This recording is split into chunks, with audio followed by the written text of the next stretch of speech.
like when a bear falls, when a bear, something in the forest. Is anyone listening? It was basically that kind of, artistic type of film with Sharon Stone and Timothy Hutton and Pruitt Taylor Vince and stuff. And there was a sense that we were doing something sort of less of center and different.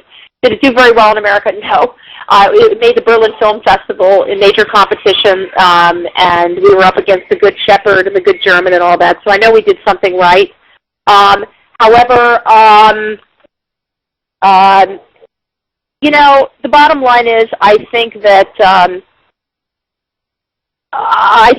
with the Battle in Seattle, that movie on the set, there was no question that there was a sense of that we were doing something special, we were doing something more than just movie making, and I have to tell you, every one of those stars, and we had a lot of big stars in there, they came in for practically nothing to do this movie. I'm not going to tell you what it was because it's inappropriate for me to do so, but it was as low as you could get, and they came in, and the same on the back end, they came in because of their passion. So you could bet that that movie set was different than anything.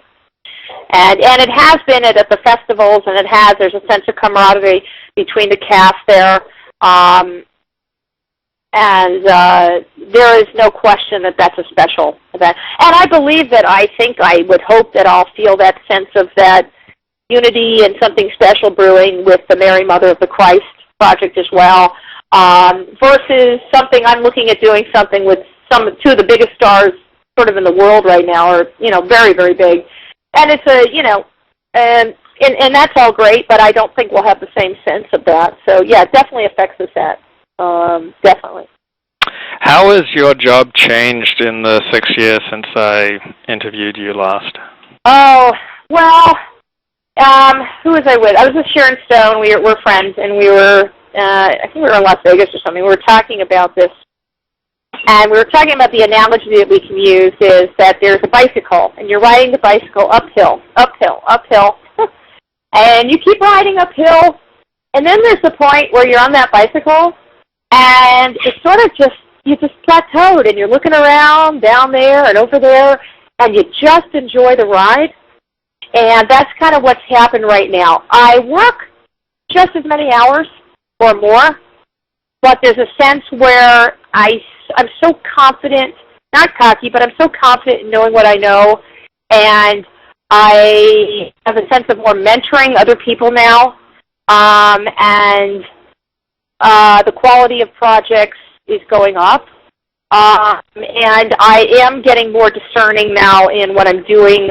Like there's projects that I have done that I would say no to now, just for the money and survival, and saying, I'd like to do this, and, it's with the studio, and it had a predecessor, and it did very well. I'm not talking about the Passion of the Christ, but, like a horror movie or something, I wouldn't do it now. I would completely turn that down. So I get to be more discerning. I get to mentor more people because they'll look at me more as an expert, or I'm called to be on a financing panel with the head of Lionsgate Distribution. So that feels good that people want to hear. And I believe that the work will only get better, and you get to pick and choose a little more. Do I say the work gets easier and less hours? Not in this business.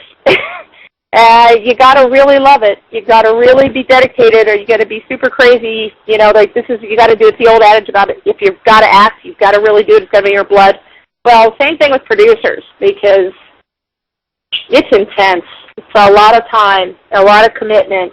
And a lot of times, you'll put together a project and it won't go. And so it just goes away, or you'll put it in development and it still doesn't go. And, or a lot of times, I'm at a place, the one thing I can say with the movies that I'm doing, once I sort of pick the movie and I know it's going, I put it together, it's not like they sit in development, which is sort of the studio system. And luckily in the independent, we really get to control that more. So those are some things I think that are different. Out of everything you've accomplished, of which things are you most proud? Well, I'd say Battle in Seattle. As far as the movie go, Battle in Seattle, I am proud that I'm about to embark on a journey of a movie that I think will defy all demographics again, and representing, and it's a really important film. It's had a lot of care, which is Mary Mother of the Christ. And I am proud. One of the last things I can say on that is that people go, you're really lucky. You get to do whatever wake up and do what you love to do every morning.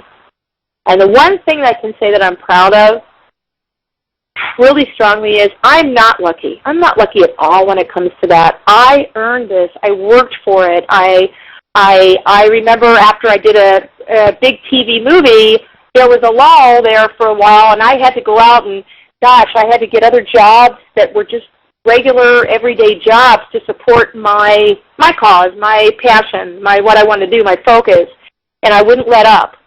And if I can tell other people that, it's that old adage of making your own destiny. It's not luck so much. Sometimes it is for some people, I guess, but it wasn't for me. I'm proud to say that I wake up every morning doing what I love to do, and I hope to inspire more and do better films and more important films as I go along. And I'm proud that I'm able to do that. And so I think that is what I'm proud of. Okay, unless there's anything else that I should ask, I'm going to stop the recording. Is there anything you want to add?